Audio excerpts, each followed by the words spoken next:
Bismillahirrahmanirrahim. Kupas tuntas tradisi sedekah makanan 7 hari kematian, atau yang biasa kita kenal dengan nama tahlilan.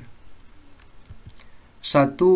Apakah tradisi sedekah makanan 7 hari kematian berasal dari agama Hindu? Sering kita mendengar dari teman-teman Wahabi, bahkan dari ustadz-ustadz Wahabi, yang menjelaskan bahwasanya tradisi sedekah makanan 7 hari kematian itu berasal dari agama Hindu.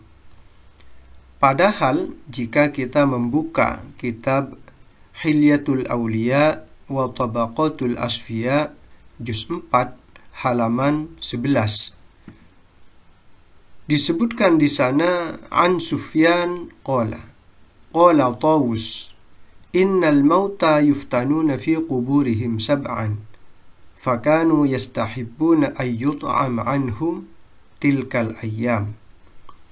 Dari Sufyan, dia berkata, Tawus telah berkata, sesungguhnya orang-orang mati itu diuji di dalam kubur-kubur mereka selama 7 hari.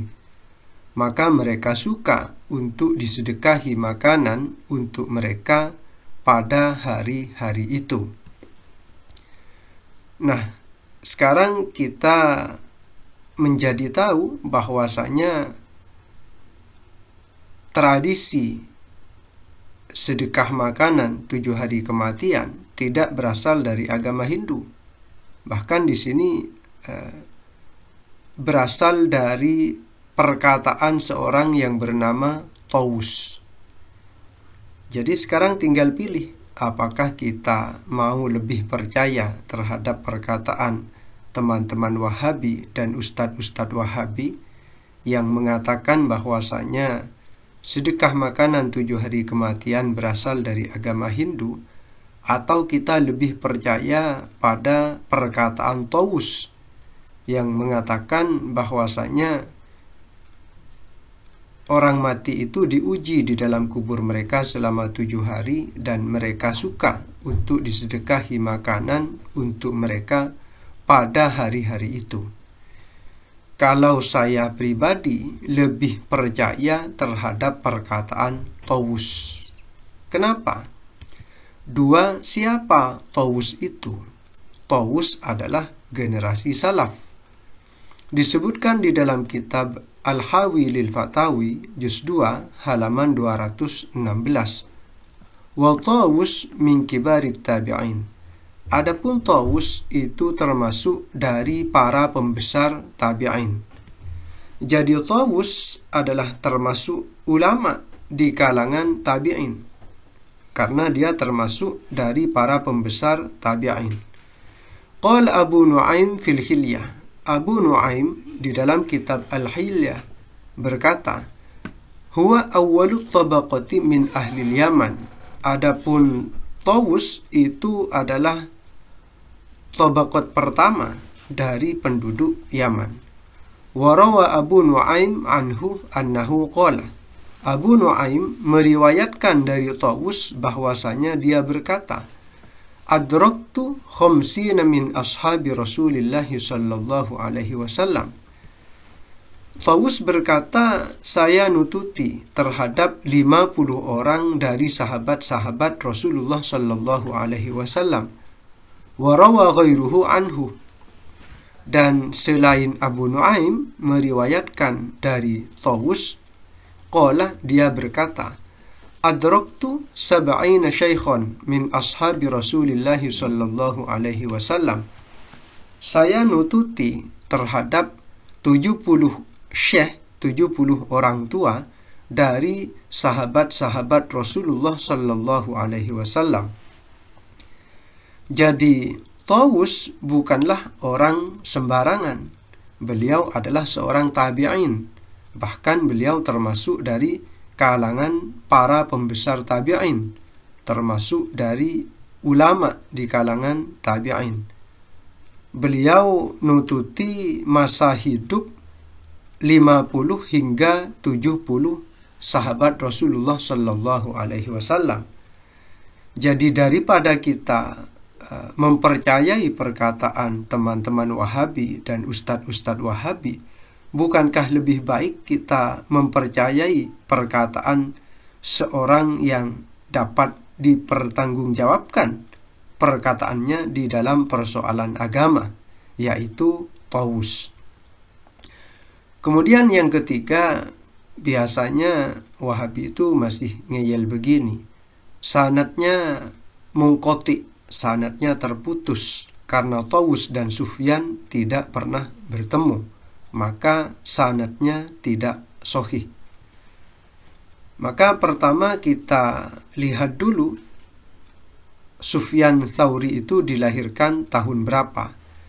Disebutkan di dalam Tarikh Maulidil Ulama juz 1 halaman 232. Wulida Sufyan Tsauri sanata 97. Sufyan Tsauri itu dilahirkan tahun 97 Hijriah. Disebutkan pula di dalam kitab At-Tabaqatul Kubra juz 6 halaman 350 bahwasanya Sufyan Tsauri itu dilahirkan pada tahun 97 di masa khilafah Sulaiman bin Abdul Malik.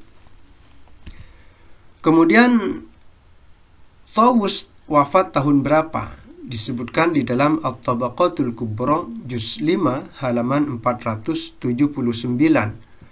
Wa mata Tawus sanata sittin wa mi'atin. Adapun Tawus itu mati pada tahun 106 Hijriah. Tahun yang sama disebutkan di dalam Tarikh bin Ma'in juz 3 halaman 83, yaitu aku mendengar Yahya berkata Tawus itu wafat tahun 106 Hijriah.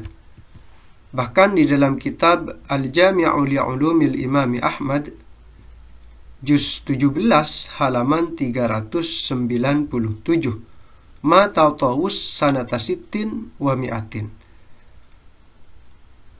Tawus wafat tahun 106 Hijriah. Jadi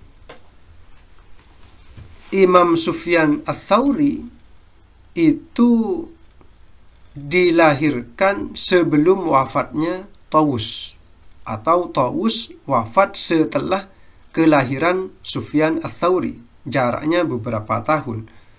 Artinya kehidupan Sufyan Ats-Tsauri itu nututi kehidupan Tawus. Maka mari kita bahas dari sisi ilmu mustalah hadis. Imam Muslim tidak mensyaratkan pertemuan rawi. Jadi katanya tadi, kata orang Wahbi yang ngeyel, Sufyan Tsauri itu tidak pernah bertemu dengan Tawus, sehingga hadisnya munqati, hadisnya terputus. Imam Muslim tidak mensyaratkan pertemuan rawi. Disebutkan di dalam kitab Mirqatus Su'ud ila Sunani Abi Dawud juz 1 halaman 94. Wa amma ala tariqati muslimin wal jumhuri fil iktifa'i bil mu'asarati fa innahu yakunu muttasilan la munqati'an. Adapun berdasarkan atas metode Imam Muslim dan jumhur ulama di dalam ilmu hadis, di dalam mencukupkan dengan adanya mu'asarah itu hidup satu zaman. Seperti tadi Imam Sufyan nututi hidupnya Tawus, berarti itu mu'asarah. Ada kehidupan yang di dalam zaman yang sama. Jadi hidupnya Imam Sufyan nututi hidupnya Tawus. Itu namanya mu'asarah, meskipun tidak bertemu. Maka berdasarkan metode Imam Muslim dan metode jumhur ulama hadis, fa innahu yakunu muttasilan la munqati'an. Maka hal itu adanya itu muttasil, bersambung, la munqati'an, tidak munqati, tidak terputus. Jadi meskipun tidak bertemu, tapi hidupnya itu mu'asharah, hidup di dalam zaman yang sama, maka kata Imam Muslim dan menurut jumhur ulama hadis, sanadnya itu muttasil, bersambung, la munqati'an, tidak munqati'. Walihada sahhahahu al-Hakimu wa ghairuhu. Oleh karena inilah Imam Al-Hakim dan imam-imam yang lain mensahihkannya. Wa sakata alaihi Abu Dawud fahuwa indahu sahihun aw hasanun. Sedangkan Abu Daud itu berdiam atas hal ini. Diamnya Imam Abu Daud itu artinya apa? Fahuwa indahu sahihun aw hasanun.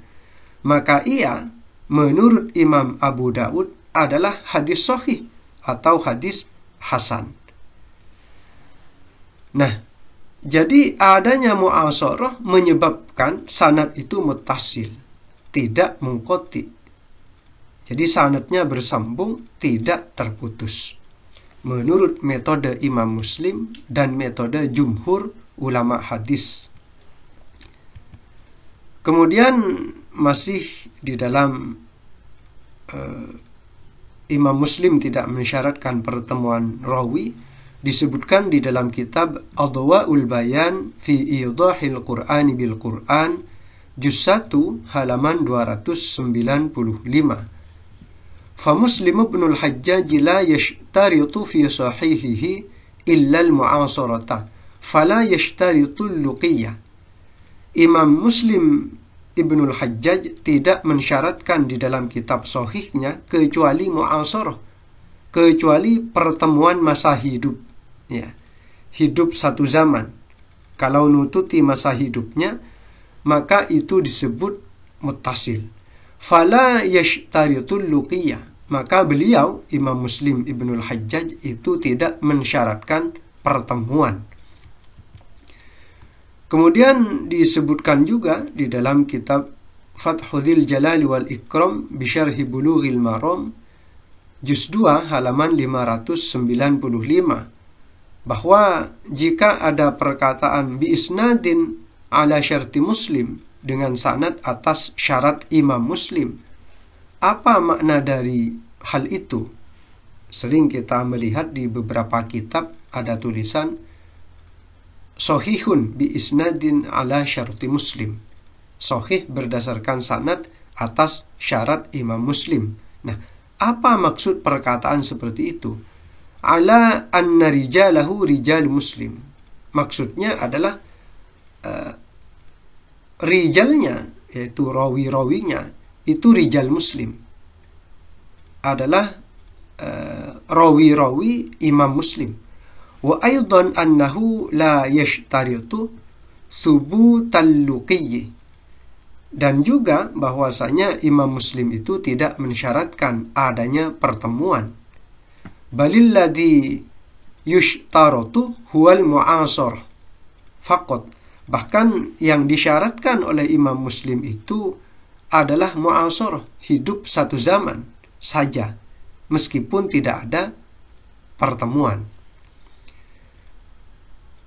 Jadi antara Imam Thawri dengan Tawus, meskipun katanya Wahabi tadi itu tidak ada pertemuan sehingga disebut munqati, menurut Imam Muslim karena mereka mu'asharah, hidup pada zaman yang sama, artinya Imam Sufyan nututi masa hidup Tawus, maka sanadnya itu tidak munqati, tetapi muttasil menurut Imam Muslim dan jumhur ulama hadis.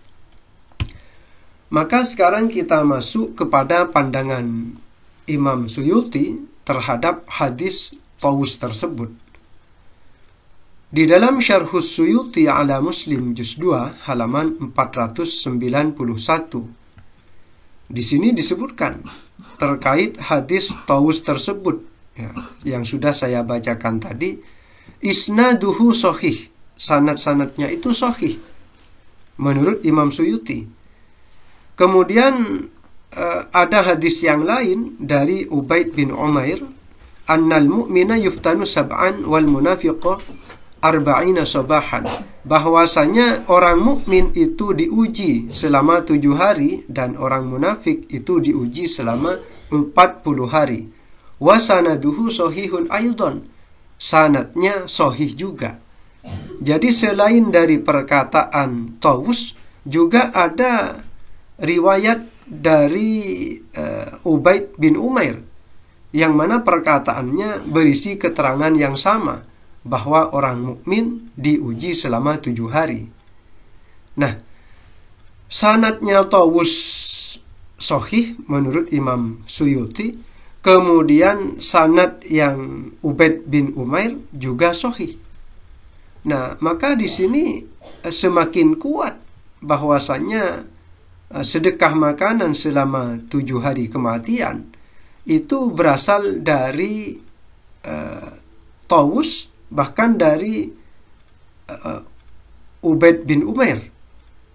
Nah, jadi bukan dari tradisi agama Hindu. Jadi tidak hanya Tawus yang menginformasikan hal itu, Ubaid bin Umair juga menginformasikan hal yang sama, dan sanadnya sama-sama sahih. Kemudian tradisi siapa sedekah makanan 7 hari kematian itu? Ada keterangan yang menarik untuk kita ketahui, yaitu yang terdapat di dalam kitab Al-Hawi lil Fatawi, juz 2 halaman 234. Disebutkan di sana, anna sunnatal it'ami sab'atu ayyamin balaghani annaha mustamirratun ilal ana bi Makkah wal Madinati. Bahwasanya tradisi memberi makan 7 hari kematian telah sampai kepadaku, bahwasanya tradisi itu berlangsung terus-menerus, mustamirratun, berlangsung terus-menerus, ilal an, sampai sekarang. Di mana? Di Makkah dan Madinah. Jadi tradisi memberi makan selama 7 hari kematian, menurut penulis kitab Al-Hawi lil Fatawi, yaitu Imam As-Suyuti, tradisi itu adalah tradisi yang berlangsung terus-menerus sampai sekarang, sampai waktu beliau menulis kitab ini di kota Mekah dan Madinah. Fadzahiru annaha lam tutrok min ahdi sahabati ilal an. Maka yang jelas, sesungguhnya tradisi tersebut tidak pernah ditinggalkan dari sejak zaman para sahabat sampai sekarang.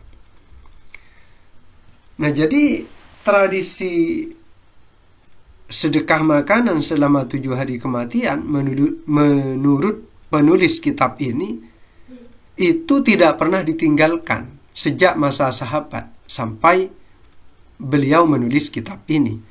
Wa annahum akhadhuha khalafan an salafin ila sadril awal. Dan sesungguhnya mereka, ya penduduk Makkah dan Madinah, itu mengambil tradisi itu secara berkelanjutan dari generasi salaf sampai generasi yang pertama.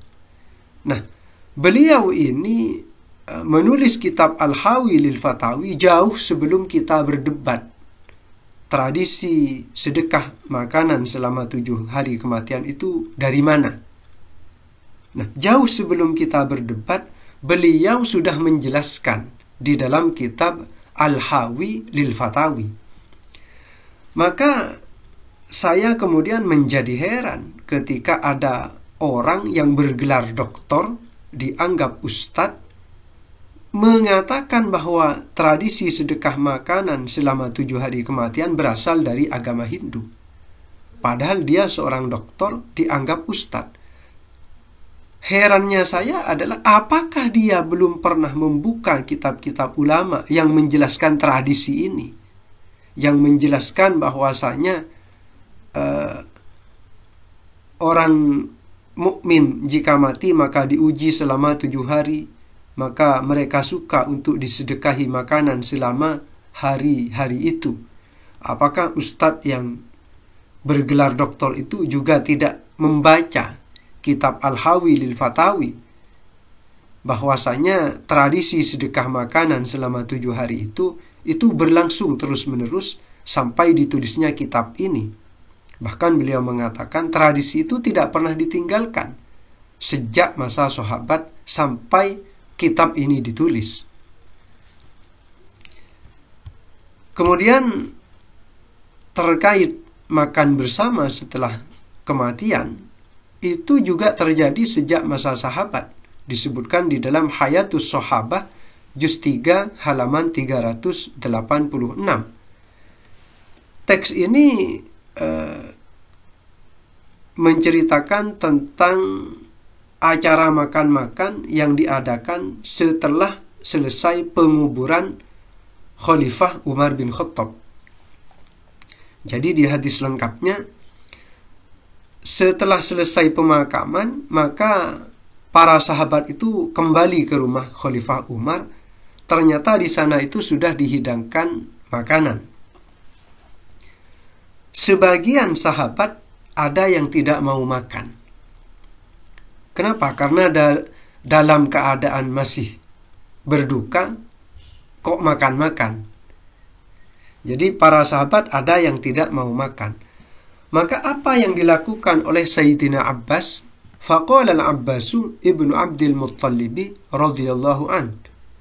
Maka Sayyidina Abbas bin Abdul Muttalib radhiyallahu an berkata, Ya ayyuhan nas, inna Rasulullah sallallahu alaihi wasallam qad mata, fa'akalna ba'dahu wa syarabna. Wahai manusia, ketika beliau melihat ada orang yang tidak mau makan, maka Sayyidina Abbas berkata, wahai manusia, sesungguhnya Rasulullah sallallahu alaihi wasallam sungguh telah wafat. Maka kami makan setelahnya dan kami minum. Jadi setelah Rasulullah wafat, itu dihidangkan makanan. Maka kata Sayyidina Abbas, kami makan dan kami minum. Wa mata Abu Bakrin radhiyallahu anhu fa'akalna ba'dahu wa syarabna. Abu Bakar radhiyallahu an juga telah wafat, dan kami makan setelahnya dan kami minum. Wa innahu la budda minal akli fakulu min hadzal ta'am. Oleh sebab itu tidak boleh tidak, artinya semestinya kita makan, maka makanlah dari makanan ini. Thumma massal Abbasu yadahu. Maka Sayyidina Abbas ini kemudian menjulurkan tangannya. Fa'akala, maka beliau makan. Wa maddan nasu aydiyahum fa'akalu. Maka manusia pun, yaitu para sahabat, menjulurkan tangan-tangan mereka, maka mereka pun makan. Jadi makan bersama di saat ada yang berduka tidak mutlak haram. Ya, bahkan kata Sayyidina Abbas, Rasulullah wafat. Setelah itu kami makan-makan dan minum bersama. Abu Bakar wafat, dihidangkan makanan, ya kami makan dan kami minum. Maka sekarang Sayyidina Umar telah wafat dan hidangan sudah dikeluarkan, maka makanlah, kata Sayyidina Abbas. Nah, Sayyidina Abbas ini lebih tahu agama Islam daripada kita. Maka kenapa di antara kita ada yang mengharamkan secara mutlak makan-makan di rumah duka? Padahal di zaman Rasulullah, di zaman Abu Bakar, di zaman Umar, umat Islam makan bersama dan minum bersama. Jadi tidak ada masalah dalam hal ini. Qala al-Haythami wa fihi Ali bin Zaid wa hadithuhu Hasan wa baqiyatu rijalihi rijalus sahih. Jadi di dalam perawinya itu ada Ali bin Zaid, hadisnya Hasan, dan sisanya ya rijal yang lain itu adalah rijal sahih. Kemudian biasanya masih ada yang berkata begini, oh, ketika sudah melihat fakta-fakta tadi, oh berarti sedekah makanan selama 7 hari itu boleh. Tetapi tahlilan kan bukan hanya sedekah katanya, kan ada bacaan-bacaannya itu. Oke, sekarang kita bahas bacaannya. Apakah pahala zikir sampai dan bermanfaat untuk mayit? Jadi misal saya membaca zikir, kemudian menghadiahkan pahalanya kepada orang yang mati, apakah pahala itu sampai dan bermanfaat? Saya tidak akan mengutip dari kalangan ulama Hanafi, Maliki, Syafi'i, Hambali, tidak.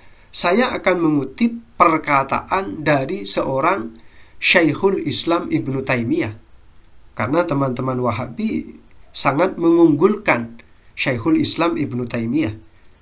Di dalam kitab Majmu'ul Fatawa, juz 24, halaman 323. Wasu'ila, dan Syekhul Islam Ibnu Taimiyah itu ditanya, amman halala sab'ina alfa marratin wa ahdahu lil mayyiti yakunu bara'atan lil mayyiti minan nari hadithun sahihun amla. Jadi beliau ditanya satu terkait orang yang membaca 70.000 kali membaca kalimat tahlil sebanyak 70.000 kali dan menghadiahkannya untuk mayit sebagai pembebasan dari neraka untuk si mayit, apakah hal ini hadis sahih atau tidak? Itu pertanyaan pertama. Pertanyaan yang kedua, wa idza hallalal insanu wa ahdahu ilal mayyiti yasilu ilaihi thawabuhu amla. Pertanyaan kedua, jika manusia membaca tahlil la ilaha illallah kemudian menghadiahkannya kepada mayit, apakah pahalanya itu sampai atau tidak? Jadi Syekhul Islam Ibnu Taimiyah ditanya tentang dua hal. Satu terkait orang yang bertahlil membaca kalimat la ilaha illallah sebanyak 70.000 kali dan menghadiahkannya kepada mayit sebagai pembebasan bagi mayit dari siksa neraka. Apakah itu hadis sahih atau tidak? Yang kedua tentang jika manusia membaca tahlil, membaca kalimat la ilaha illallah dan menghadiahkannya untuk mayit, apakah pahalanya sampai atau tidak? Perhatikan jawaban Syekhul Islam Ibnu Taimiyah. Fa'ajaba, idza halal insanu hakadha 70,000 aw aqalla aw aktsara wa uhdiyat ilaihi nafa'ahullahu bidzalik. Jika manusia bertahlil membaca la ilaha illallah seperti itu, yaitu 70.000 kali atau lebih sedikit atau lebih banyak, kemudian menghadiahkannya kepada orang yang mati, maka Allah memberikan manfaat atas hal itu. Jadi kata Syekhul Islam Ibnu Taimiyah, apa yang dilakukan tersebut itu bermanfaat bagi mayit. Kemudian beliau mengomentari tentang pertanyaan apakah yang 70.000 kali itu hadis sahih atau tidak. Beliau mengatakan walaisa hadza haditsan sahihan wala dhaifan. Ini bukan hadis sahih, bukan pula hadis dhaif. Tetapi beliau tetap mengakui bahwasanya hadiah pahala bacaan tahlil itu bisa sampai kepada mayit dan hal itu bermanfaat bagi mayit. Nah, jadi jika yang dipersoalkan adalah bacaannya, maka apa yang mau dipersoalkan sedangkan bacaan itu bermanfaat bagi mayit? Jadi sedekahnya sudah selesai kita bahas. Sekarang kita bahas bacaan dalam acara tahlilan.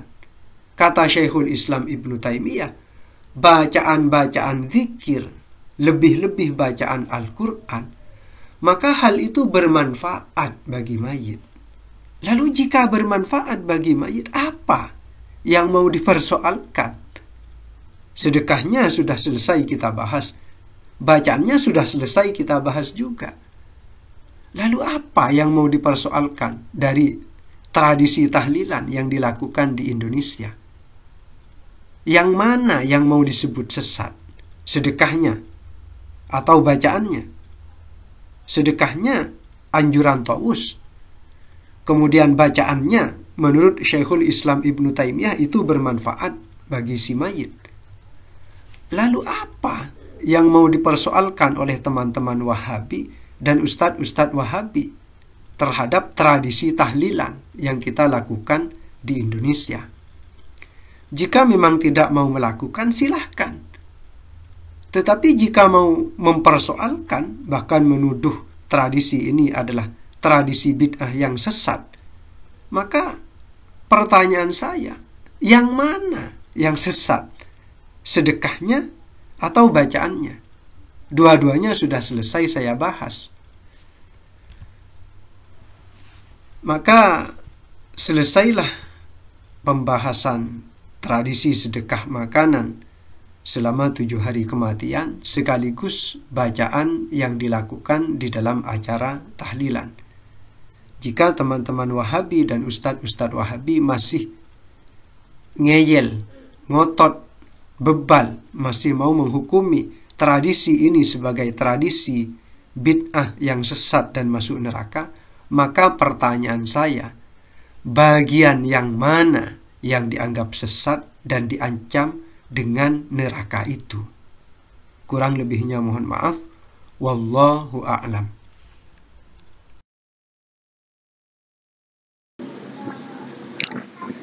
Bismillahirrahmanirrahim. Sebelum saya membacakan kitab-kitab karya imam-imam besar Islam, saya akan mengawali video ini dengan 2 pertanyaan. 1. Bolehkah membaca zikir bersama-sama? 2.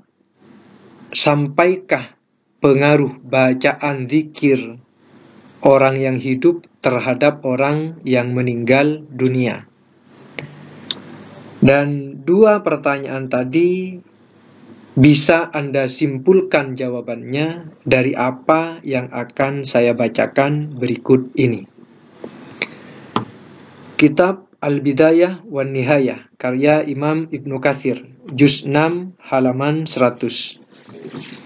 Wa qala Muhammad bin Ishaq haddatsani Mu'adz bin Rifa'ah am Mahmud bin Abdurrahman bin Amr bin al-Jamuh an Jabir bin Abdullah qala, dari Jabir bin Abdullah beliau berkata, lamma dufina Sa'dun, tatkala Sa'ad dikuburkan, wa nahnu ma'a Rasulillah sallallahu alaihi wasallam, dan kami bersama Rasulullah sallallahu alaihi wasallam, sabbaha Rasulullah sallallahu alaihi wasallam, maka Rasulullah membaca tasbih, subhanallah, fasabbahan nasu ma'ahu, maka manusia bertasbih bersamanya. Perhatikan di sini, maka manusia, yaitu para sahabat, bertasbih bersamanya. Tsumma kabbara, kemudian Rasulullah bertakbir, fakabbaron nasu ma'ahu, maka manusia, yaitu para sahabat, bertakbir bersamanya.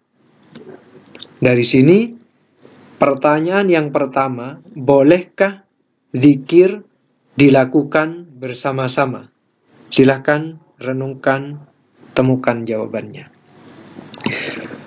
Lanjut, faqalu ya Rasulullah, setelah Rasulullah dan para sahabat bertasbih dan bertakbir, maka para sahabat bertanya, ya Rasulullah, mimma sabbahta, wahai utusan Allah, sebab apa engkau membaca tasbih? Qala, Rasulullah menjawab, laqad tadayaqa ala hadzal abdi salihi qabruhu hatta farrajahullahu anhu. Sungguh telah menjadi sempit atas hamba yang soleh ini kuburannya, sampai Allah melapangkannya untuknya. Pertanyaan yang kedua, sampaikah pengaruh pahala bacaan dari orang yang hidup terhadap orang yang meninggal dunia? Silahkan renungkan dan temukan jawabannya setelah memikirkan sabda Rasulullah yang saya bacakan barusan.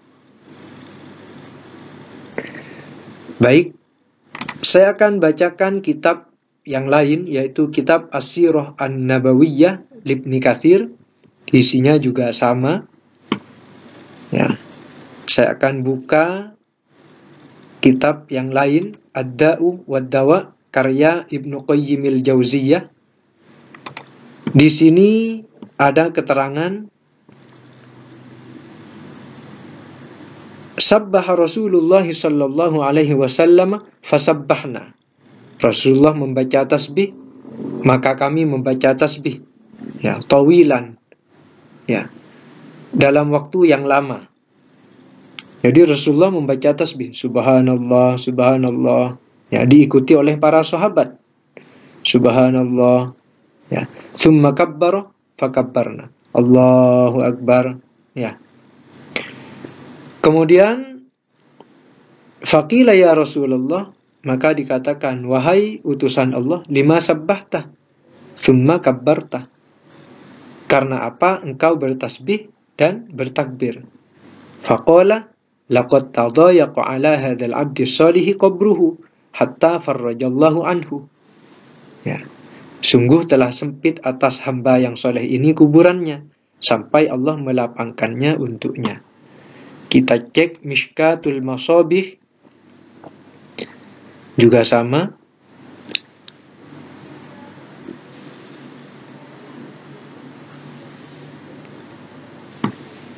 Sabbaha Rasulullah sallallahu alaihi wasallam fasabbahna tawilan.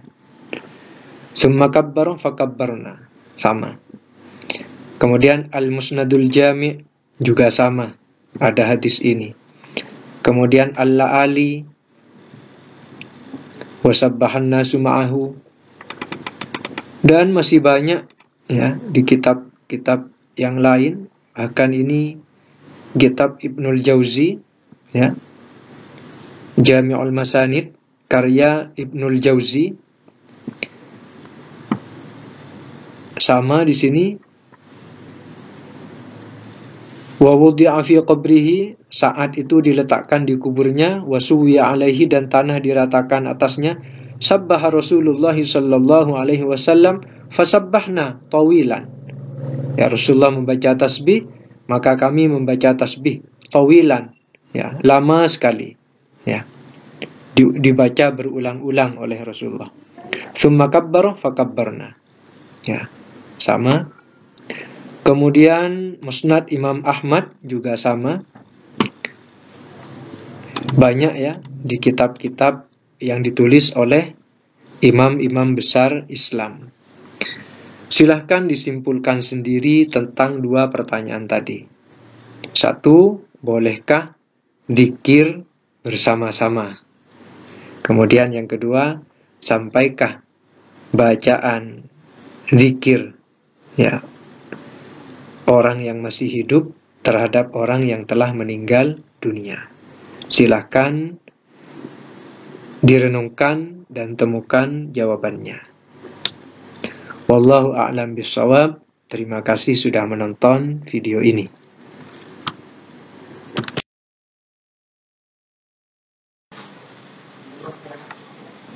Bismillahirrahmanirrahim. Kali ini saya akan membahas tentang tradisi menyiram air ke atas kuburan. Di berbagai grup Facebook dan di YouTube masih banyak ustadz-ustadz yang mengatakan tradisi menyiram air ke kuburan ini tidak ada dalilnya. Mungkin mereka yang mengatakan tidak ada dalilnya itu hanya ikut-ikutan. Artinya mereka dulu waktu masih belum jadi ustadz, mendengar ustadznya mengatakan tradisi menyiram air kepada kuburan itu tidak ada dalilnya. Akhirnya setelah menjadi ustadz menyimpulkan demikian. Menyiram air ke kuburan tidak ada dalilnya. Nah, nanti ustadz ini kan punya jamaah. Jamaahnya ribuan. Nah, jamaahnya ikut-ikutan juga nanti. Tradisi menyiram air ke kuburan tidak ada dalilnya, tidak ada dasarnya.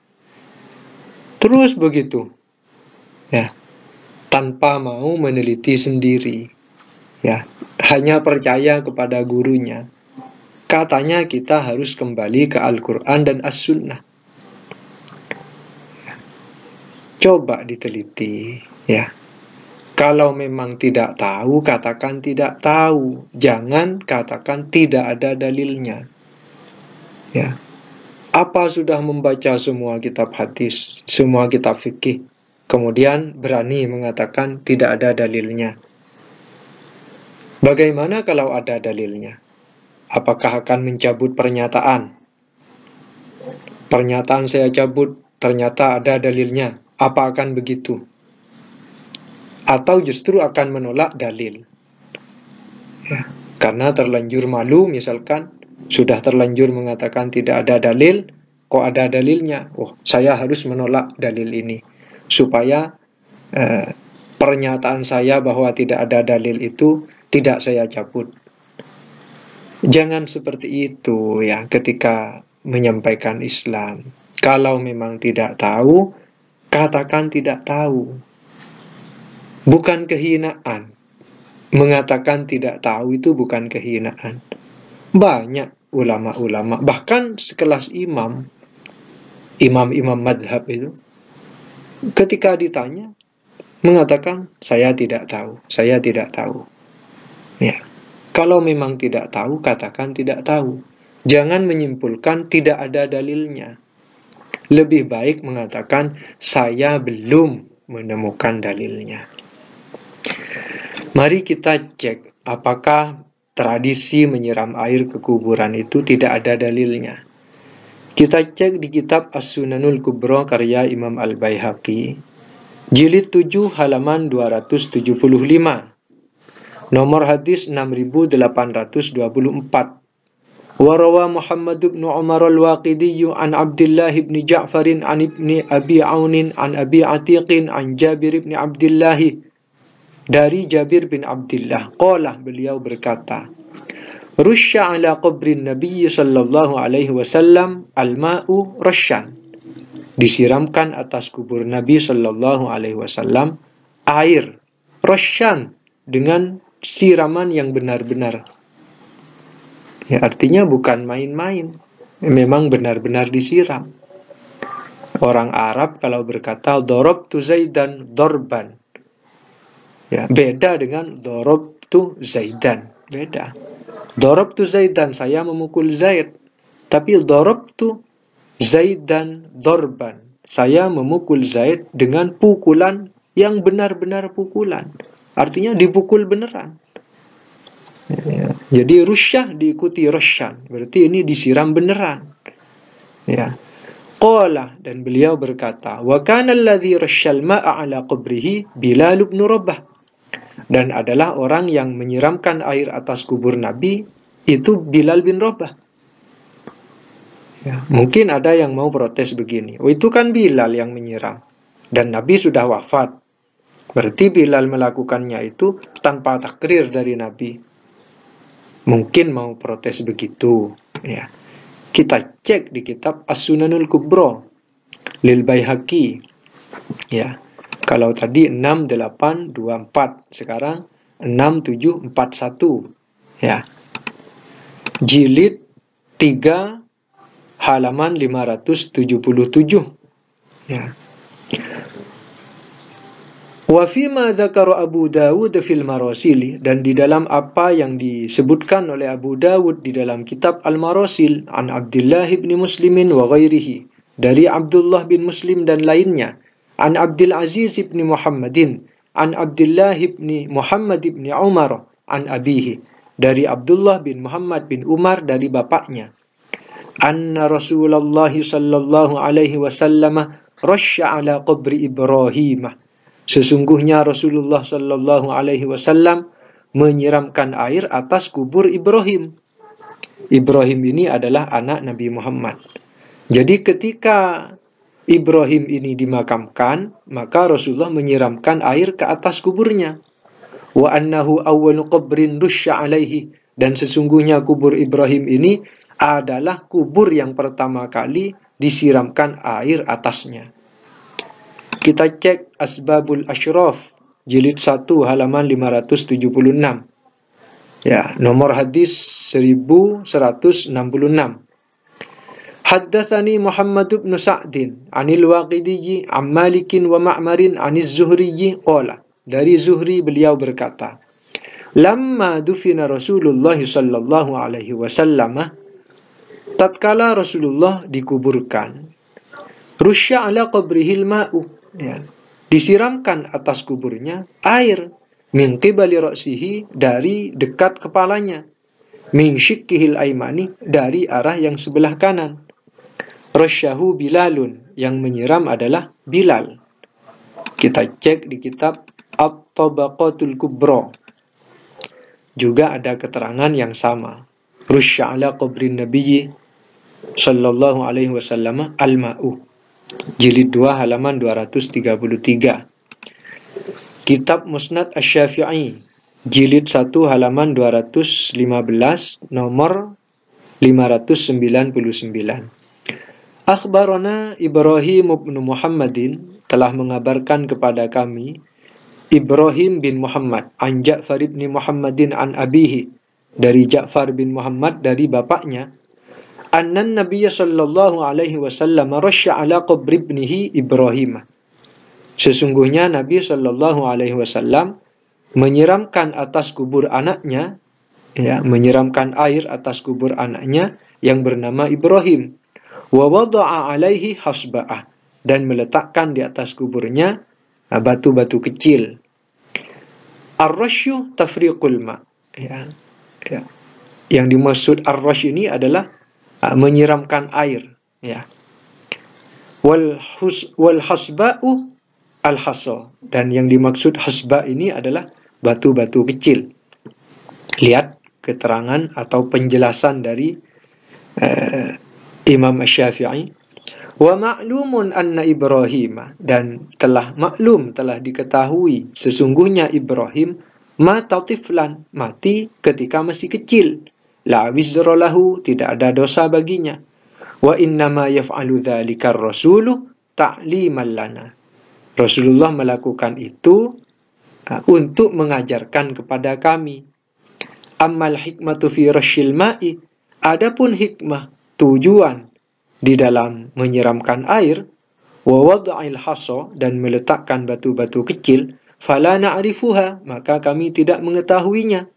Fama alaina illal qabulu wal imtithalu, maka tidak ada atas kami kecuali menerima dan mengikutinya. Jadi menurut Imam Asy-Syafi'i, tujuan menyiram air ke kubur, meletakkan batu-batu kerikil di atasnya, itu kami tidak mengetahuinya, tapi kami menerima dan mengikutinya. Ya. Kenapa? Karena Nabi melakukannya. Jadi jangan kemudian dituduh macam-macam, dituduh bid'ah, dituduh tidak ada dalil. Ya. Jadi meskipun tidak tahu tujuan dari disiramkannya air, diletakkannya batu kerikil, ya terima, karena itu sudah, ya, merupakan hal yang dilakukan oleh Nabi Muhammad, ya. Li'anna fi syar'i umuran ta'abbudiyatan, karena sesungguhnya di dalam syariat agama ini banyak perkara ta'abbudiyah, banyak perkara-perkara yang tujuannya tidak diketahui dilakukan karena ta'abbudiyah, ya, tunduk, ya, karena disuruh, ya ikut. La nudriku asraraha, dan kami tidak tahu rahasianya. Ya, karena dilakukan Nabi, ya kami terima dan kami ikuti. Kitab As-Sunanul Kubra lil Baihaqi juga sama, ya. Kitab Al-Um, ya, karya Imam Asy-Syafi'i juga ada hadis yang serupa, ya. Kemudian Al-Jami' li'ulumil Imami Ahmad, qala Ibnu Hani, Imam Ibnu Hani berkata, wa qila lahu, ditanyakan kepadanya, yurasyu 'alal qabri ma'un, apakah air disiramkan ke atas kubur? Qala, beliau menjawab, insya'u fa'alu, jika mereka mau, lakukan saja. Nah, ini di kitab Masail Ibnu Hani halaman 956, atau cek di Al-Jami' li'ulumil Imami Ahmad jilid 7 halaman 131. Banyak di kitab-kitab yang lain yang menjelaskan tentang Nabi menyiram air ke kubur anaknya, Bilal menyiram air ke kubur Nabi. Ya, jadi tolong ya ustadz-ustadz, penceramah-penceramah, kalau memang tidak tahu katakan tidak tahu. Ya, kalau belum meneliti hanya ikut kata ustadz-ustadznya, ya ustadznya bilang tidak ada dalil, ikut bilang nggak ada dalil. Ya, tolong ya teliti terlebih dahulu. Ya, jangan sampai menyampaikan kepada umat ya sesuatu yang tidak diketahui. Ya, jadi kalau tidak tahu katakan tidak tahu. Jangan menyimpulkan tidak ada dalilnya. Ya, ternyata ada dan sering bilang tidak ada dalilnya ini ketika dicari dalilnya itu ada. Ya, sering terjadi seperti itu. Hentikan, ya, supaya masyarakat itu ya tidak meyakini sesuatu ya ternyata sesuatu itu keliru, ya. Tidak ada dalilnya, ternyata ada dalilnya, ya. Nah, mungkin itu saja yang bisa saya sampaikan seputar hukum tradisi menyiram air ke kuburan. Jika ada sesuatu yang ingin disampaikan, entah itu kritikan atau bagaimana, silakan komentari video ini. Terima kasih sudah menonton video ini.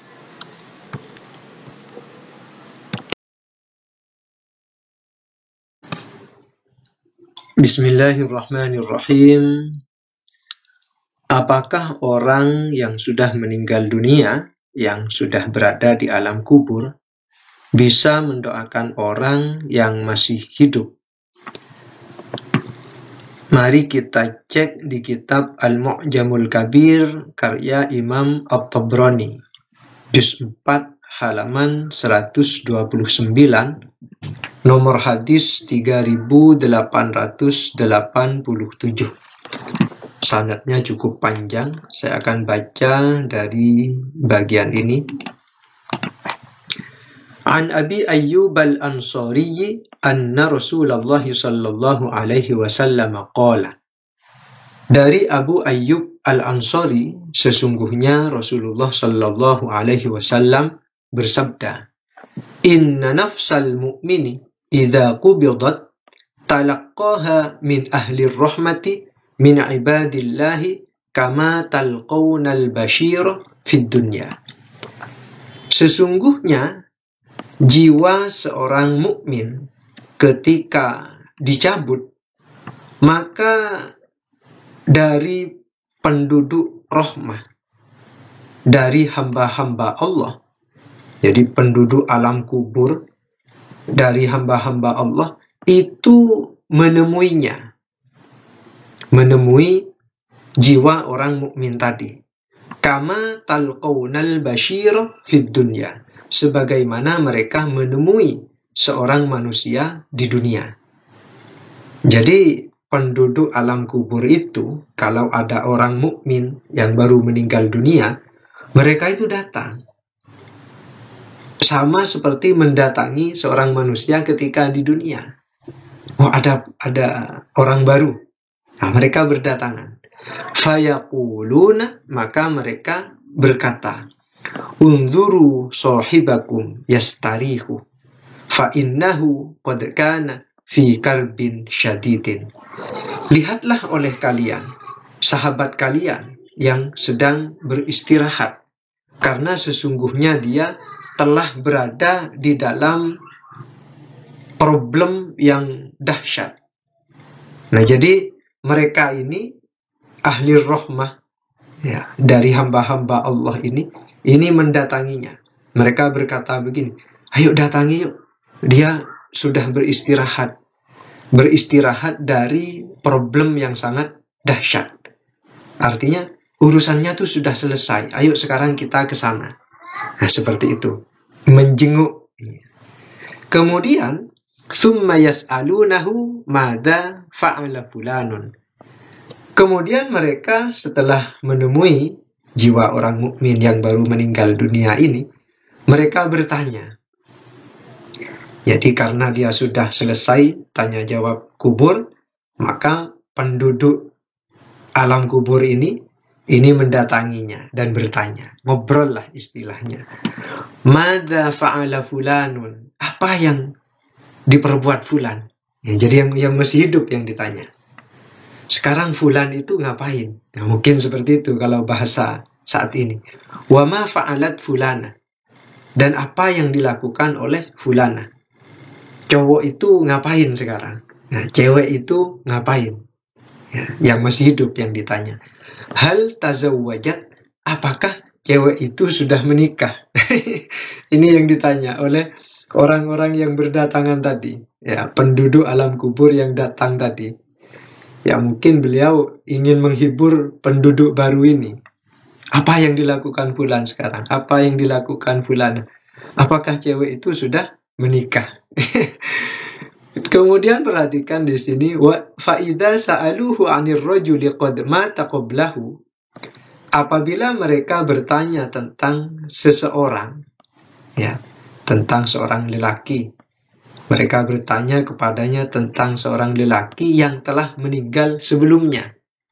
Nah, kan berarti ini banyak yang ditanya ini. Kalau si A itu bagaimana sekarang? Si B bagaimana? Si C bagaimana? Nah, ternyata di antara yang ditanya itu ternyata adalah orang yang sudah meninggal dunia duluan. Sebelum orang yang baru meninggal ini meninggal. Nah, fayaqulu aihata qad mata dzaka qabli. Kalau si C itu sudah meninggal duluan, lebih dulu dari saya. Fayaquluna, maka penduduk alam kubur tersebut berkata, inna lillahi wa inna ilaihi raji'un. Jadi sama seperti kehidupan dunia. Ketika ada kabar, dia sudah meninggal, inna lillahi wa inna ilaihi raji'un. Dzubihat bihi ila ummihi al-hawiyati fabi'satil ummu wa bi'satil murabbiyah. Kemudian Nabi melanjutkan. Nah, di sini ya Nabi. Kemudian Nabi melanjutkan. Nah, ini jawaban dari pertanyaan yang di awal tadi. Apakah orang yang meninggal dunia itu bisa mendoakan orang yang masih hidup? Nabi melanjutkan sabdanya, wa inna a'malakum tu'radu ala aqaribikum wa asyairikum min ahlil akhirati. Sesungguhnya amal-amal kalian itu diperlihatkan kepada karib kerabat kalian dan saudara-saudara kalian dari penduduk akhirat. Jadi kan tadi penduduk alam kubur itu kan beramai-ramai mendatangi orang yang meninggal dunia dan dia bertanya kabarnya.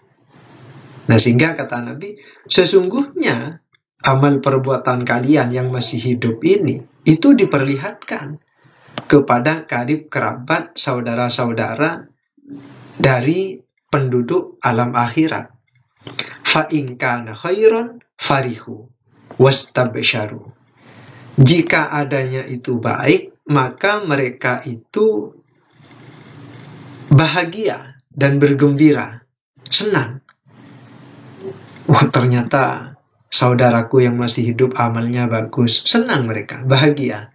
Wa qalu, dan mereka berkata, mereka yang sudah meninggal dunia ini ketika tahu saudaranya yang masih hidup itu ternyata orang baik, maka mereka berkata, Allahumma. Nah, ini redaksi doa ini. Allahumma, ya Allah, hadza fadluka wa rahmatuka. Ini adalah anugerahmu dan rahmatmu. Fa'atmim ni'mataka alaihi. Maka sempurnakanlah nikmatmu atasnya. Jadi ketika mendengar saudaranya atau karib kerabatnya yang masih hidup ternyata orang baik, maka penduduk alam akhirat ini, penduduk alam kubur ini berdoa, Ya Allah, ini adalah anugerah-Mu, ini adalah rahmat-Mu, maka sempurnakanlah nikmat-Mu kepadanya, kepada yang masih hidup tadi. Wa amithu 'alaiha, dan matikanlah dia di atas nikmat-Mu, karena hidup dalam kebaikan. Ya Allah, tetapkanlah dia berada di atas kebaikan, karena itu nikmat-Mu. Wa yu'radu 'alaihim 'amalul musii, tapi bukan hanya amal orang yang baik, ternyata juga diperlihatkan atas mereka perbuatan orang yang buruk. Fayaquluna, maka penduduk alam kubur itu berkata, Allahumma alhimhu amalan salihan tarda bihi anhu wa tuqarribuhu ilaika. Ya Allah, berikanlah dia ilham untuk melakukan amal yang soleh sehingga engkau ridho kepadanya dan engkau menjadikannya dekat kepada engkau. Nah, kesimpulannya adalah penduduk alam kubur itu bisa mendoakan terhadap orang yang masih hidup, seperti yang sudah saya bacakan dalam hadis yang terdapat di dalam kitab Al-Mu'jamul Kabir karya Imam At-Tabrani, juz 4 halaman 129, nomor hadis 3887. Semoga video ini bermanfaat. Kurang lebihnya mohon maaf. Wallahu a'lam.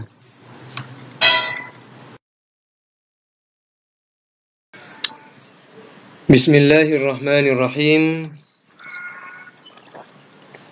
Pertanyaan, benarkah tradisi tahlilan memberi makan masyarakat atau orang-orang yang datang selama 7 hari ketika ada orang meninggal dunia, itu adalah tradisi dari luar agama Islam? Jawabannya adalah tidak.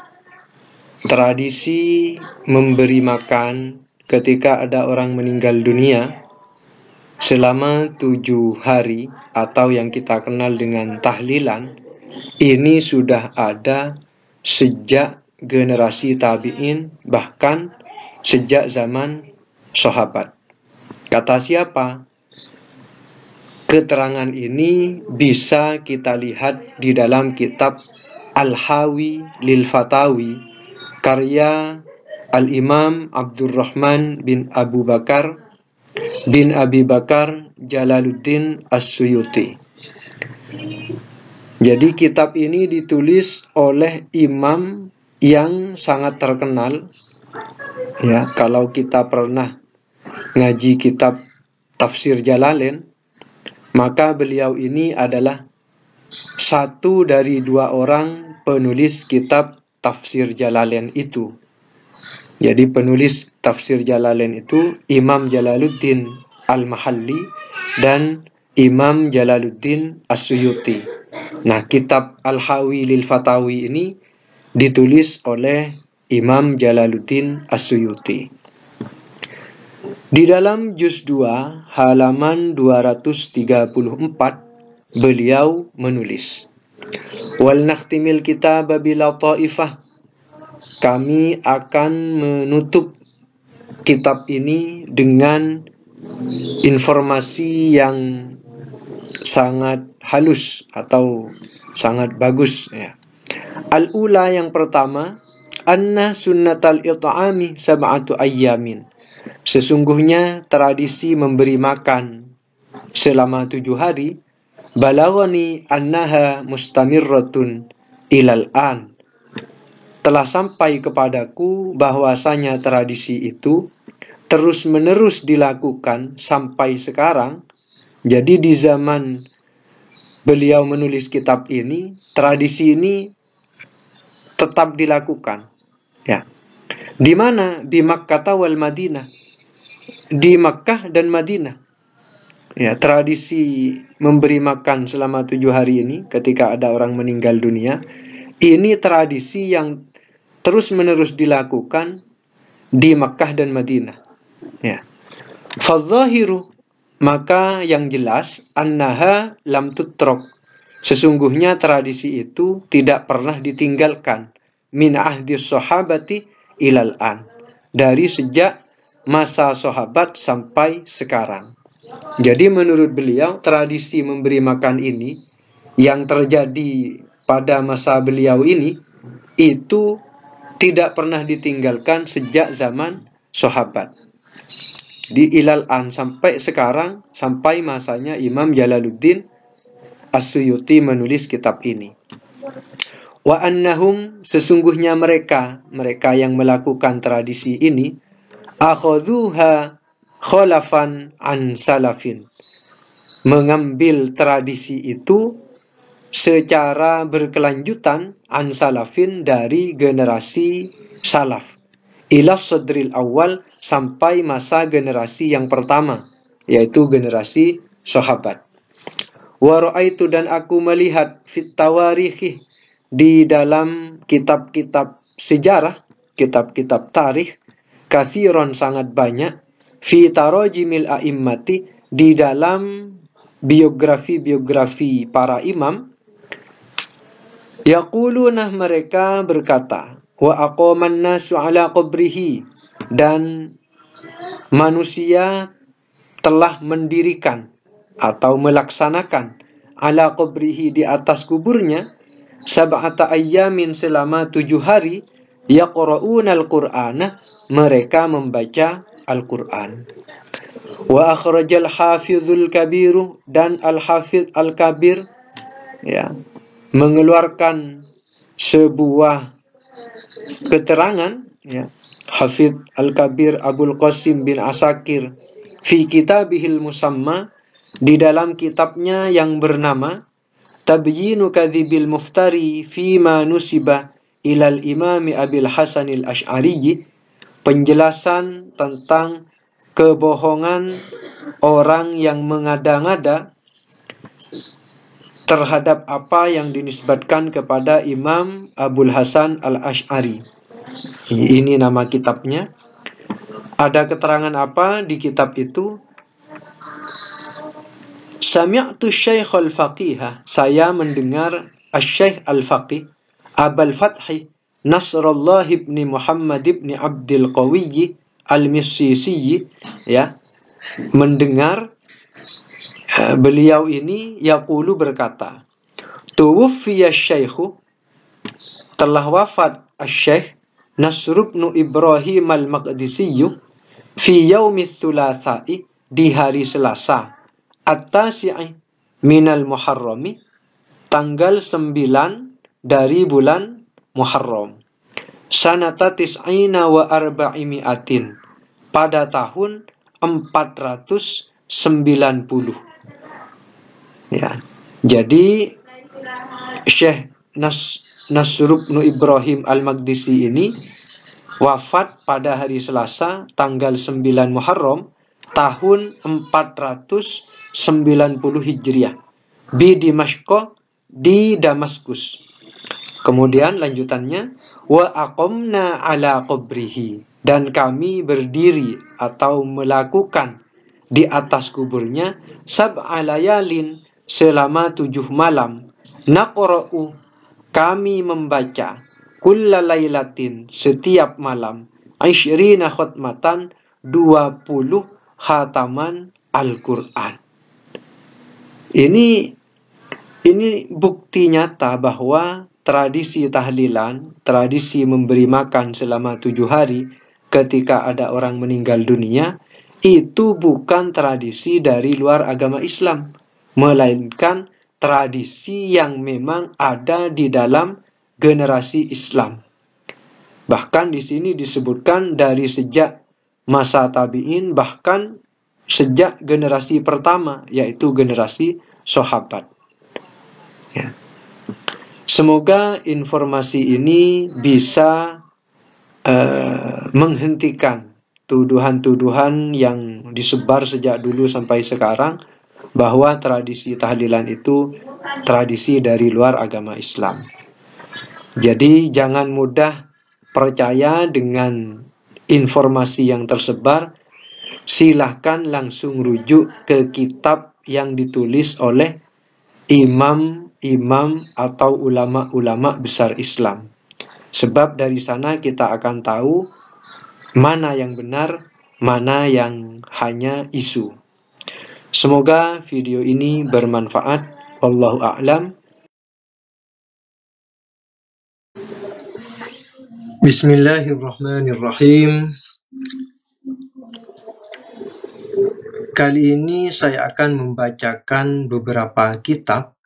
Di antaranya adalah kitab yang berisi informasi tentang siapa saja orang-orang yang memiliki rutinitas ziarah kubur. Langsung saja, pertama saya akan baca kitab Syarhus Shahihil Bukhari Ibnu Battal, juz 3 halaman 270. Wa kana an-nabiy sallallahu alaihi wasallam ya'ti qubur asy-syuhada'i 'inda ra'sil hauli. Adalah Nabi sallallahu alaihi wasallam mendatangi kuburan syuhada 'inda ra'sil hauli, ketika ujung tahun. Jadi Nabi memiliki kebiasaan di setiap ujung tahun beliau mendatangi pekuburan syuhada. Kalau dalam bahasa Indonesia, ini adalah Taman Makam Pahlawan. Jadi Nabi setiap tahun itu berziarah ke Taman Makam Pahlawan, pekuburan syuhada. Fayaqulu assalamu alaikum bima sabartum fa ni'ma uqbaddar. Maka Nabi mengucapkan salam sejahtera atas kalian dengan apa yang telah kalian sabar melaluinya, maka sebaik-baik nikmat adalah nikmat hari akhir. Wa kana Abu Bakrin wa Umaru wa Utsmanu yaf'aluna dzalik. Dan adalah Abu Bakar, Umar, dan Utsman, mereka semua melakukan hal itu. Artinya, ketika Nabi masih hidup, beliau memiliki kebiasaan setiap tahun berziarah ke makam pahlawan. Setelah Nabi Muhammad wafat, maka kebiasaan tersebut dilanjutkan oleh Khalifah Abu Bakar. Setelah Khalifah Abu Bakar wafat, dilanjutkanlah kebiasaan tersebut oleh Khalifah Umar. Setelah Khalifah Umar wafat, dilanjutkan lagi oleh Khalifah Utsman. Kesimpulannya, berziarah ke Taman Makam Pahlawan setiap tahun itu adalah agenda rutin tahunan kenegaraan. Karena ketika Nabi masih memimpin, Nabi melakukannya. Ketika kekuasaan itu dipegang oleh Khalifah Umar, Khalifah Abu Bakar melanjutkan kebiasaan itu. Kemudian dilanjutkan oleh Khalifah Umar, dilanjutkan oleh Khalifah Utsman. Sehingga kebiasaan berziarah ke Taman Makam Pahlawan setiap tahun itu adalah agenda rutin kenegaraan. Wazaron Nabi sallallahu alaihi wasallam qabra ummihi yauma fathi Makkah fi alfi muqanna'in. Nabi sallallahu alaihi wasallam berziarah ke kubur ibunya pada hari pembebasan kota Mekah, dikelilingi oleh 1000 pasukan bertopeng. Jadi ada pasukan yang berbaju besi, kemudian memakai penutup kepala,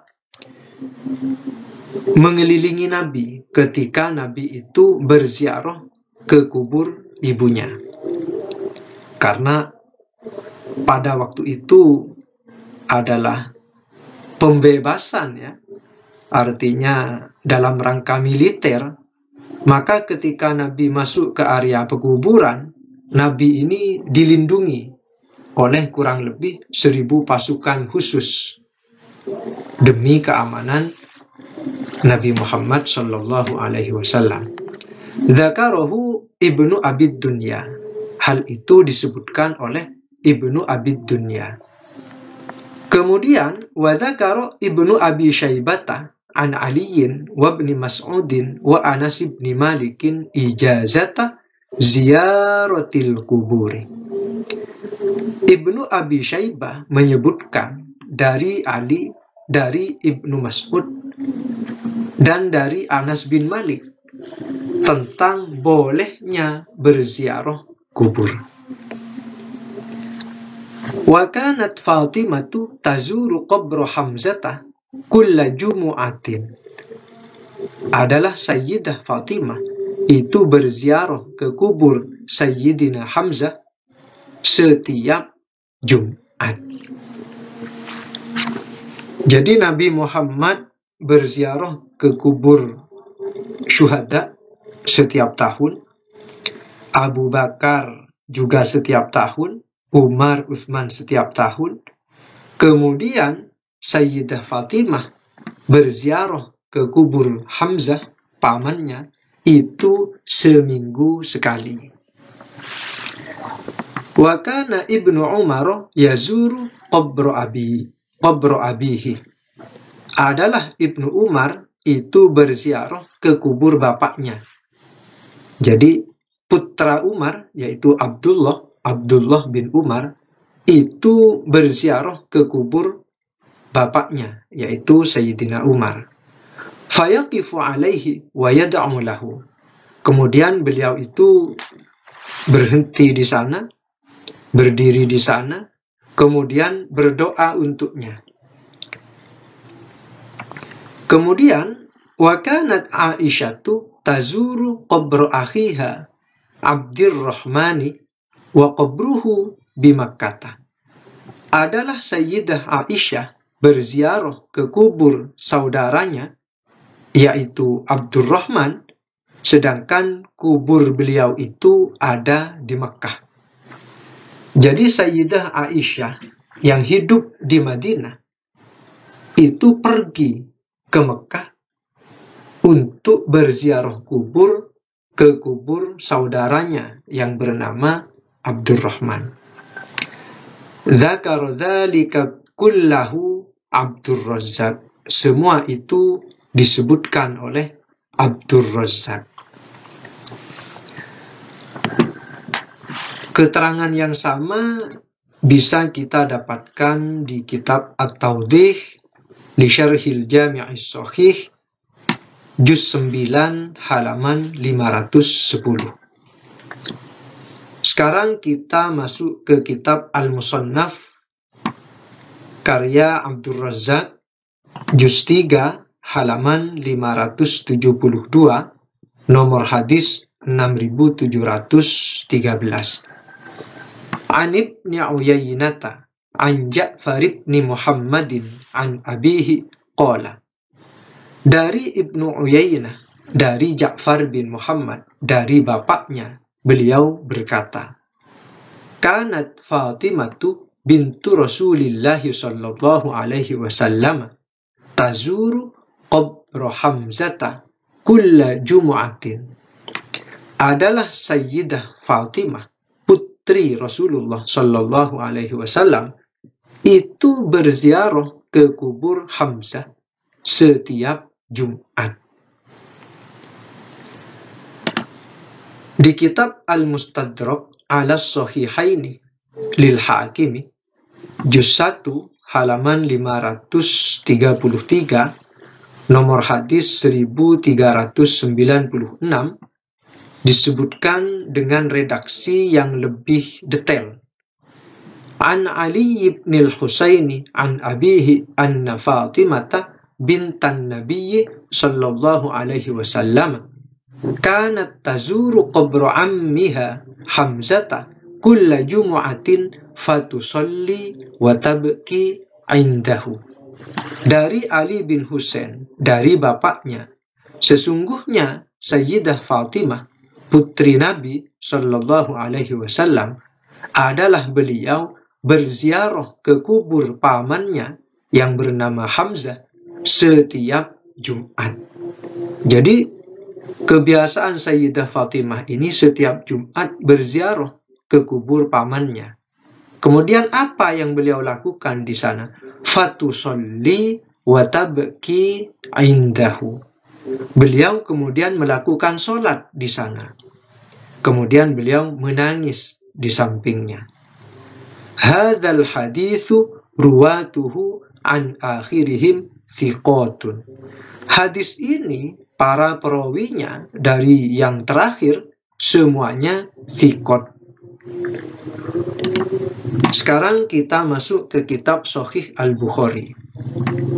Pada juz 2 halaman 73 nomor hadis 1252 disebutkan, haddatsana Adam, haddatsana Syu'bah, haddatsana Thabit an Anas bin Malik radhiyallahu anhu. Dari Anas bin Malik, semoga Allah meridhoinya, qala, beliau berkata, marron nabiyyu sallallahu alaihi wasallam bimra'atin 'inda qabrin wa hiya tabki. Anas bin Malik menceritakan Nabi sallallahu alaihi wasallam pernah lewat dan bertemu dengan seorang perempuan di samping kubur dan dia, wanita tersebut, sedang menangis. Faqala, maka Nabi bersabda, ittaqillaha wasbiri. Takutlah engkau kepada Allah dan bersabarlah. Nabi tidak menyuruh perempuan tersebut keluar dari area pekuburan. Tidak. Nabi ketika melihat dia itu menangis, Nabi hanya memberikan nasihat. Ittaqillaha wasbiri. Takutlah kepada Allah dan bersabarlah.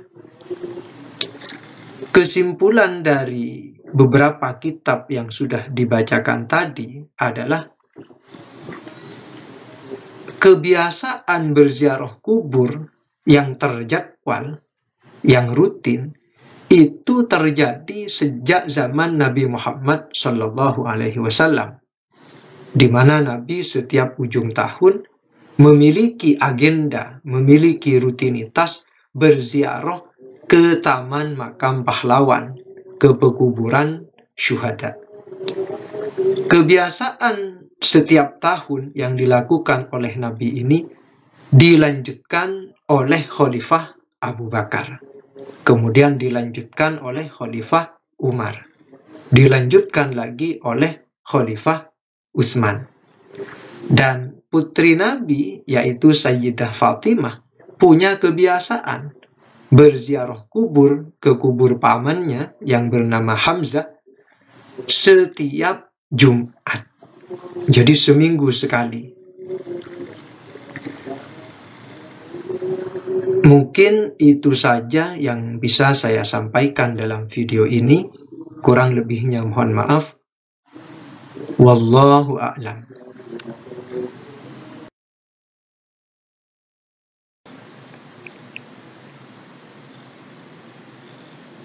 Bismillahirrahmanirrahim. Di dalam video ini saya akan membacakan beberapa perbuatan yang memiliki beberapa kesamaan, tetapi seringkali diperlakukan tidak sama. Yang satu dianggap boleh, yang satu dianggap tidak boleh. Padahal memiliki beberapa kesamaan. Langsung saya bacakan yang kanan bagian atas, ya, kanan atas. Umat Muslim Indonesia membuat tradisi baca sholawat dan yasin setiap malam Jumat. 1. Ada dalil umum yang menganjurkan baca sholawat dan baca Al-Quran. Surat Yasin termasuk dalam Al-Quran. Kita sepakat ya untuk nomor 1. Jadi baca sholawat dan baca Al-Quran itu ada dalil umumnya, ada perintahnya. Dan surat Yasin termasuk dalam Al-Quran. 2. Tidak ada dalil khusus yang menganjurkan baca sholawat dan baca Yasin setiap malam Jumat. Meskipun saya punya dalilnya, tapi kali ini saya ikuti apa yang diyakini oleh teman-teman Salafi Wahabi. Tidak ada dalil khusus yang menganjurkan baca sholawat dan baca Yasin setiap malam Jumat. Oke. 3. Membaca sholawat dan Yasin setiap malam Jumat adalah bid'ah dhalalah meskipun ada dalil umum. Jadi yang diyakini oleh teman-teman Salafi Wahabi, Yasinan, sholawatan setiap malam Jumat itu bid'ah dhalalah meskipun ada dalil umum. Oke, kita setujui dulu. Ya, tapi harus adil. Ya, harus adil. Kita lanjut ke yang sebelah kiri. Imam Bukhari membuat tradisi mandi dan sholat 2 rakaat setiap akan menulis hadis. 1. Ada dalil umum yang menganjurkan kebersihan dan sholat sunnah. Mandi termasuk dalam kebersihan. Oke, sepakat. 2. Tidak ada dalil khusus yang menganjurkan mandi dan sholat sunnah setiap akan menulis hadis. Tidak ada. Tidak ada dalil khusus. Nabi tidak pernah menyuruh siapa mau menulis hadis, mandilah dan sholatlah 2 rakaat. Tidak ada. Tidak ada dalil khusus yang menganjurkan mandi dan sholat sunnah setiap akan menulis hadis. 3. Mandi dan sholat sunnah 2 rakaat setiap akan menulis hadis menurut teman-teman Salafi Wahabi bukan bid'ah dhalalah. Kenapa? Alasan mereka karena ada dalil umum. Nah, di sini ya, sholawatan dan yasinan ini ada dalil umum. Tapi kenapa dianggap bid'ah dhalalah? Sedangkan mandi dan sholat sunnah setiap akan menulis hadis ya, dianggap bukan bid'ah karena ada dalil umum. Nah, kalau yang yasinan dan sholawatan ya setiap malam Jumat ini dianggap bid'ah dhalalah karena tidak ada dalil khusus, maka tentunya mandi dan sholat sunnah 2 rakaat setiap akan menulis hadis juga harus dianggap bid'ah dhalalah karena juga tidak ada dalil khusus. Ya. Harus adil. Ya, harus adil di dalam menimbang amaliyah. Ya. Lanjut, umat Islam menyusun zikir sendiri dan menetapkan jumlah serta waktunya. 1. Umat Islam Indonesia membuat zikir sendiri yang disebut dengan tahlilan. Jumlahnya Al-Ikhlas 3 kali, Al-Mu'awwidhatain dan seterusnya. Ya. Ada surat An-Nas, surat Fatihah, ya, kalimat tahlil, ya, sholawat dan sebagainya. Waktunya setiap ada orang mati, kadang juga setiap malam Jumat. 2. Tidak ada dalil khusus menganjurkan membaca tahlilan ini sebanyak itu dengan waktu tertentu seperti itu. Oke, tidak ada dalil khusus. Kesimpulannya, tahlilan ini buatan sendiri, menentukan jumlah sendiri dan waktu sendiri. Berarti ini bid'ah dhalalah, kata teman-teman Salafi Wahabi. Coba sekarang kita pindah ke yang sebelah kiri. Ya. Ibnu Taimiyah menyusun zikir sendiri dan menetapkan jumlah serta waktunya. 1. Ibnu Taimiyah membuat zikir sendiri yaitu Ya Hayyu Ya Qayyum, La ilaha illa anta, birahmatika astaghitsu. Jumlahnya beliau tentukan 40 kali. Waktunya beliau tentukan setiap hari antara sholat sunnah subuh dan sholat subuh. Silahkan cek di kitab Ibnu Qayyim Madarijus Salikin juz 1 halaman 446. Kalau tidak punya kitabnya, saya akan bukakan. Jilid 1 halaman 466. Ya, perhatikan di sini. Wa sami'tuhu, Ibnu Qayyim ini berkata, dan aku mendengar beliau, mendengar Syekhul Islam Ibnu Taimiyah, ya. Atau saya bacakan dari yang ini ya. Wa kana Syekhul Islami Ibnu Taimiyah, dan adalah Syekhul Islam Ibnu Taimiyah, qaddasallahu ruhahu, syadidal lahji biha jiddan, sangat keras, sangat tegas, ya, dengan bacaan ya hayyu ya qayyum, ya. Jiddan, sangat keras, sangat tegas, ya. Wa qala li yauman, dan beliau berkata kepadaku suatu hari. Syekhul Islam Ibnu Taimiyah ini berkata kepada penulis kitab ini, yaitu Ibnu Qayyimil Jauziyah. Apa kata Syekhul Islam Ibnu Taimiyah? Lihadainil ismaini wa huma al-hayyul qayyum. Bagi dua nama ini, yaitu al-hayyul qayyum, ta'thirun azim, terdapat bekas yang agung, terdapat pengaruh yang agung fi hayatil qalbi, di dalam hidupnya hati. Wa kana yushiru ila annahuma al-ismul a'zam, dan beliau itu memberi isyarat bahwa keduanya itu adalah al-ismul a'zam, ya, nama yang agung keduanya, al-hayyul qayyum. Wa sami'tuhu, ya, perhatikan, Ibnu Qayyimil Jauziyah mengatakan, dan aku mendengar beliau, mendengar Syekhul Islam Ibnu Taimiyah, yaqulu, berkata, man wazaba ala arba'ina marratan kulla yaumin baina sunnatil fajri wa salatil fajri, barang siapa yang rajin, ya, atas 40 kali, ya, 40 kali, jumlahnya ditentukan, kulla yaumin, setiap hari, baina sunnatil fajri wa salatil fajri, antara salat sunnah fajar sampai salat fajar, sampai salat subuh waktunya. Jadi salat sunnah fajar sampai salat subuh waktunya, membaca ya hayyu ya qayyum ini, ya. Baca apa? Ya hayyu ya qayyum la ilaha illa anta birahmatika astaghitsu. Ya, ini dibaca 40 kali setiap hari, waktunya antara sholat sunnah fajar sampai sholat subuh. Hasolat lahu hayatul qalbi, maka akan menghasilkan kehidupan hati. Walam yamut qalbuhu, dan hatinya tidak akan mati, ya. Jadi akan menghasilkan hidupnya hati dan hatinya tidak akan mati. Ini di kitab Madarijus Salikin, karya Ibnu Qayyimil Jauziyah. Di kitab yang lain juga bisa kita temukan Miftahul Afkar jilid 1 halaman 115, ya. Di sini juga sama. Wa ka'annahu yushiru ila annahuma al-ismul a'zam. Wa sami'tuhu yaqulu man wadhaba ala 40 marratan kulla yawmin baina sunnatil fajri wa salatil fajri ya hayyu ya qayyum la ilaha illa anta la ilaha illa anta birahmatika astaghitsu, hasalat lahu hayatul qalbi wa lam yamut qalbuhu. Sama seperti tadi. Kemudian juga di kitab Miftahu Daris Sa'adah, ya. Lanjut.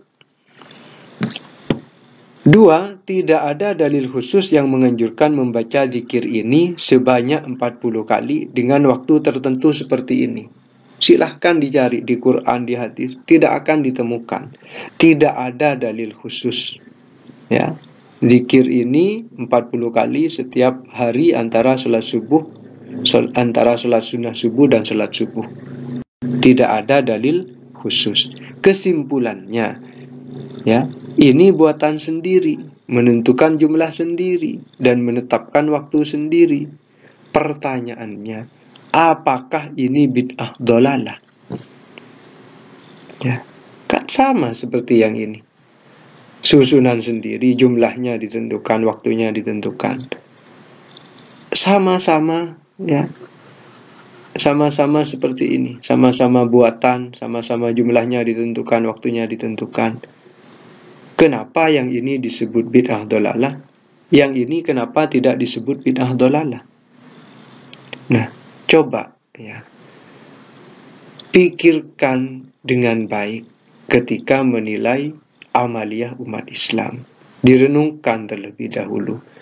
Jangan terlalu bersemangat, ya, terlalu bersemangat ingin kembali ke sunnah sampai tidak adil di dalam menilai amaliyah umat Islam.